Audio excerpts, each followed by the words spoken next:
Demand సమగ్ర శిక్ష ఉద్యోగులను వెంటనే సమగ్ర శిక్ష ఉద్యోగులను వెంటనే సమగ్ర శిక్ష నీడనిచ్చి నల్లకు సలాం మాటనిచ్చి నల్లకు సలాం మద్దతిచ్చి నల్లకు సలాం మాటనిచ్చి నల్లకు సలాం మద్దతిచ్చి నల్లకు సలాం ఉపాధ్యాయ సంఘాలకు సలాం రాజశ్రీ పాటకు సలాం ఆడే ఆటకు సలాం పంటకు సలాం.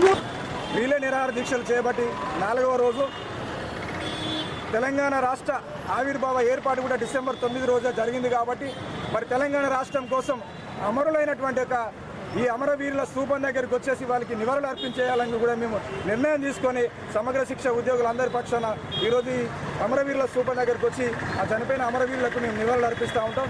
ఇంకో విషయం ఏంటంటే మమ్మల్ని కనుక అతి త్వరలో రెగ్యులేషన్ చేయకపోయినా పే స్కేల్ ఇవ్వకపోయినా మరి మేము కూడా సమగ్ర శిక్ష ఉద్యోగులను కూడా అమరులయ్యేటువంటి పరిస్థితి కూడా వస్తుంది. అది మీకు మంచిది కాదు అని చెప్పేసి కూడా కోరుతాం. గత 18 సంవత్సరాలుగా విద్యాశాఖలో సమగ్ర శిక్ష అభియాన్ ఉద్యోగులం కాంట్రాక్ట్ అండ్ అవుట్సోర్సింగ్ బేసిక్లో పనిచేస్తూ ఉన్నాం. అతి తక్కువ వేతనంతో పనిచేస్తున్న మమ్మల్ని కంప్లీట్గా రెగ్యులరైజేషన్ చేయాలని చెప్పేసి మేము అది ప్రధానమైనటువంటి డిమాండ్. గత 20 సంవత్సరాల నుంచి పనిచేస్తున్న ఆడబిడ్డలు ఎక్కువ శాతం 70% ఆడబిడ్డలు ఉన్న కేజీబీవీలు ఇప్పుడు ఈ రోజుల్లో కనుక ఒక తల్లి ఒక బిడ్డను కాపాడలేకపోతుంది.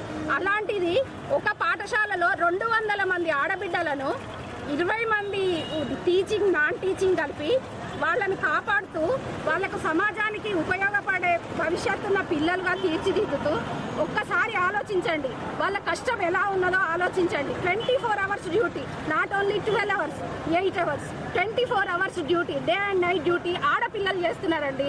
ఆ ఒక్క బాధను మీరు అర్థం చేసుకోండి. ఆ బాధను అర్థం చేసుకొని మాకు కనీసం మీకు రెగ్యులరైజేషన్కి ఏమైనా అడ్డంకులు ఉన్నట్లయితే కనీసం మినిమం టైం స్కేల్ ఆ టైం వరకు మాకు ఇప్పించండి. 6,000 జీతంతో పనిచేసే మా సమగ్ర శిక్షలో ఉన్నారండి.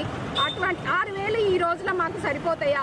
మా కుటుంబాలు భారం అవుతున్నాయి. ఎంతోమంది 100 మంది మా మిత్రులను మేము కోల్పోయామండి. కనీసం ఒక 5,000 దహన సంస్కారాలు కూడా వాళ్ళకి ఇచ్చే పరిస్థితి లేదు.